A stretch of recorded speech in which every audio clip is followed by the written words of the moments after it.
তো সবাই আশা করি ভালো আছো। তো দীর্ঘদিন ধরে তোমরা আসলে অনেক কিছু শিখতেছো। তো আজকে আমরা যেটা শিখবো সেটা হলো উইন্ডো টাইপ এসির এর গঠন প্রণালী এবং এর এয়ার ফ্লোটা নিয়ে আমরা আজকে আলোচনা করবো। চালিয়ে দেখবো যে এটার ভিতরে আসলে কিভাবে বাতাসটা ফ্লো হয়। তো এর মধ্যে তোমরা কাজ করছো স্প্লিট টাইপ এসি, বেশিরভাগ কাজই কিন্তু স্প্লিট টাইপ বেশি দেখো, কারণ বাংলাদেশে উইন্ডো টাইপ এসির ব্যবহারটা প্রচলনটা কমে গেছে। বাংলাদেশে যারা বাড়িওয়ালা আছে তারা কিন্তু উইন্ডো টাইপ এসি লাগাতে দেয় না। কিন্তু তোমরা যদি দেশের বাহিরে যাও, যেমন সৌদি, দুবাই, কাতার, ওমান, মিডল ইস্ট পুরাটা এবং ইউরোপ, আমেরিকা, এই দেশগুলোতে তুমি গেলে পাবা উইন্ডো টাইপ এসির ব্যবহার ওইখানে প্রচুর পরিমাণ আছে। ছোট ছোট যে ভিলাগুলো আছে প্রত্যেকটা ভিলাতে প্রত্যেক রুমে কিন্তু উইন্ডো এসি গুলো ব্যবহার করে থাকে। তো উইন্ডো এসিটা বাংলাদেশে তোমরা যদি শিখে যাও, বিদেশে গেলে কিন্তু তোমরা যারা যেমন বিদেশে যাওয়ার পরিকল্পনা আছে, গেলে কিন্তু তোমরা এই ধরনের কাজগুলো পাবা। তো স্প্লিট টাইপ এসির ভিতরে যেমন তোমরা দেখতে পাও যে আউটডোর একটা অংশ, ইনডোর একটা অংশ, তো দুইটা অংশের সমন্বয়ে কিন্তু স্প্লিট টাইপ এয়ার কন্ডিশনার হয়ে থাকে। উইন্ডো টাইপ এসির ভিতরে একটা জায়গার ভিতরে সমস্ত কিছু স্থাপন করা আছে। যেমন তোমরা কম্প্রেসার ছিল, এই কম্প্রেসারটা কিন্তু এখানে আছে, কন্ডেন্সারটা এখানে আছে এবং ইভাপোরেটরটা এখানে আছে। এখানে এই একটা বক্সের ভিতরেই তোমার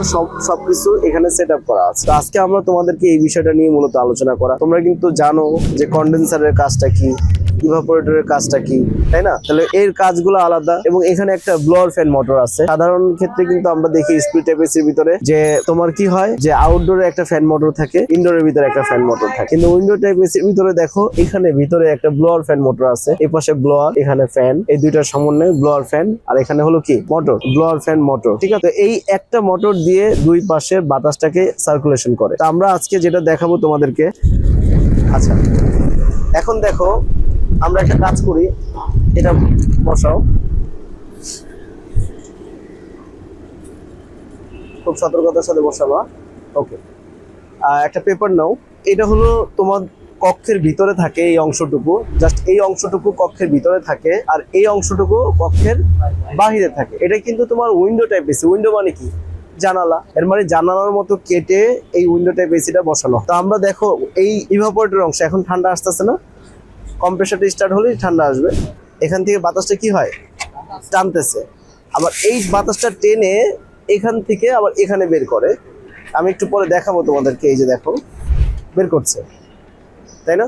তাহলে রুমের ভিতরে যে গরম বাতাসটা আছে, এই বাতাসটা এখান থেকে টেনে কি করছে, এখান থেকে ঠান্ডা করে বাতাসটা রুমের ভিতরে প্রেরণ করছে।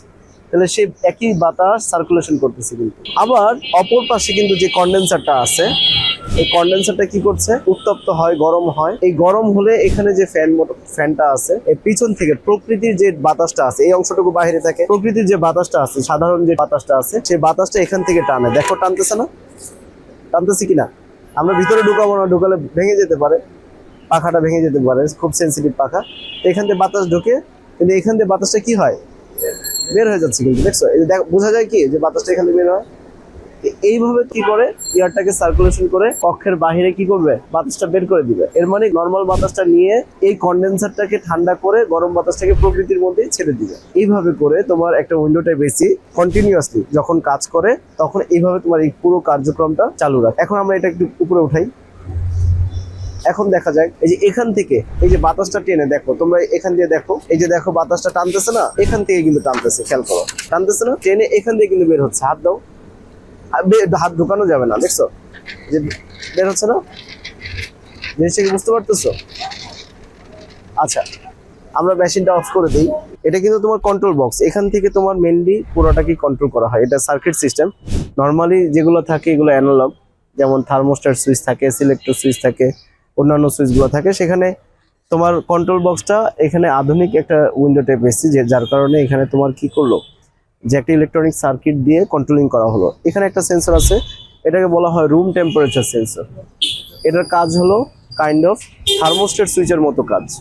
থার্মোস্ট্যাট সুইচ যেভাবে তোমার নির্দিষ্ট টেম্পারেচার আসার পরে কি করে, কম্প্রেসারকে বন্ধ করে দেয়, এই সেম কাজটা এই সেন্সরটা করে থাকে। এটার নাম কি, রুম টেম্পারেচার সেন্সর। আর এখানে একটা সেন্সর আছে যেটা হলো পাইপ টেম্পারেচার সেন্সর। এটার নাম কি, পাইপ টেম্পারেচার সেন্সর। এই সেন্সরটা তোমার কিন্তু স্প্লিট টাইপ এসিতেও আছে, দুইটা সেন্সরই কিন্তু আছে, একইভাবে কাজ করে। এটার কাজ হলো কি, এটাকে তোমার টেকনিশিয়ানরা অনেকে ভাইস সেন্সর বলে, অনেকে এটাকে তোমার আইস কাটার বলে, কিন্তু এটা সঠিক নাম হলো পাইপ টেম্পারেচার সেন্সর। আর এটাকে অনেকে বলে থার্মোস্ট্যাট সেন্সর, কিন্তু এটার নাম হলো রুম টেম্পারেচার সেন্সর। আমরা সঠিকটাও জানলাম, লোকালটাও জানলাম, কোনো সমস্যা নাই। তো এই যে তোমার যে সেন্সরটা আছে, কোন সেন্সর এটা? Pipe temperature sensor. এটার কাজ হলো যদি ইভাপোরেটরে ময়লা আসলে বাতাস সার্কুলেশন না করতে পারলে আইস জমে যাবে। যদি আইস জমে যায় তাহলে এই আইসটাকে কাটানোর জন্য এই যে তোমার যে সেন্সরটা আছে, এই যখন সার্কিট বোর্ডের ভিতরে সিগন্যাল দিবে তখন কম্প্রেসারটাকে সে বন্ধ করে রাখবে। বন্ধ করে রাখলে আলটিমেটলি বরফ কি করবে? গলে যাবে। সিম্পল জিনিস। তাহলে এই সেন্সরটার কাজ আর এই সেন্সরটার কাজ বুঝতে পারছো না? আবার এখানে দেখো, এখানে একটা কিন্তু সুইং মোটর আছে। সুইং মোটর আছে কিনা? এই সুইং মোটরটার কাজ কি? এই এয়ারটাকে ফ্লো করা। এখানে সুইং ব্লেড আছে। তাহলে এখানে এটা তোমার চেপার মোটরও বলে, সুইং মোটরও বলে। তো এই মোটরটার কাজ হলো এই সুইং ব্লেডটাকে বা সুইং লোভার বলে, এগুলো কি করে?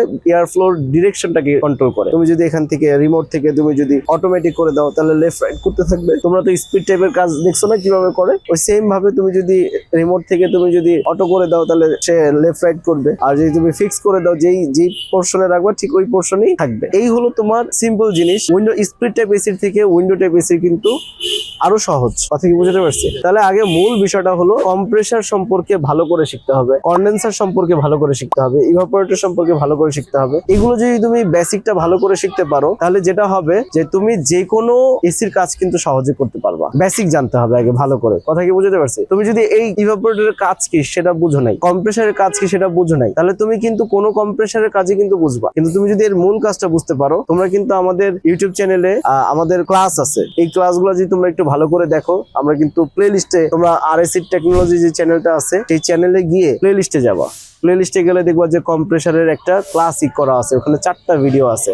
এই 4টা ভিডিও যদি তুমি দেখো তাহলে তুমি কিন্তু কম্প্রেসার সম্পর্কে অনেক বিস্তারিত জানতে পারবা। তারপর যদি ফ্রস্ট টাইপ রেফ্রিজারেটর সম্পর্কে জানতে চাও তাহলে ওখানে একটা প্লে লিস্ট করা আছে। তারপর নন ফ্রস্ট টাইপ রেফ্রিজারেটর যদি জানতে চাও ওটার একটা প্লে লিস্ট করা আছে। এর মানে তুমি যখন অবসরে থাকবা তখন এই প্লে লিস্ট গুলো যদি তুমি দেখো তাহলে যেটা তোমার হবে যে তোমার জ্ঞান কিন্তু বৃদ্ধি হবে। এবং আমরা সুযোগ পেলে, আমরা আসলে সময় সুযোগ পাই না, কারণ আমাদের তো জানো প্রচুর পরিমাণ টেকনিশিয়ানদের কাজে পাঠাতে হয়, ওদেরকে ম্যানেজ করতে হয়। তো আমরা চেষ্টা করবো আগামী শীতে ইনশাল্লাহ আরো কিছু প্লে লিস্ট তৈরি করতে যাদের শিক্ষা ক্ষেত্রে কাজে লাগবে। কথা কি বুঝতে পারছি? এই বিষয় নিয়ে তোমাদের কোনো প্রশ্ন আছে কি?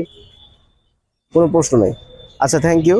তো আশা করি তোমরা এই পুরো গঠন প্রণালীটা বুঝতে পারছো। এগুলো তোমাদের কাজের ক্ষেত্রে লাগবে। তারপর আমরা তো নিয়মিত ক্লাসের মাধ্যমে ইনশাল্লাহ আরো শিখবো। ঠিক আছে, আমরা আমাদের এই লক্ষ্য, সেটা লক্ষ্যে পৌঁছাতে পারবো ইনশাল্লাহ। ধন্যবাদ।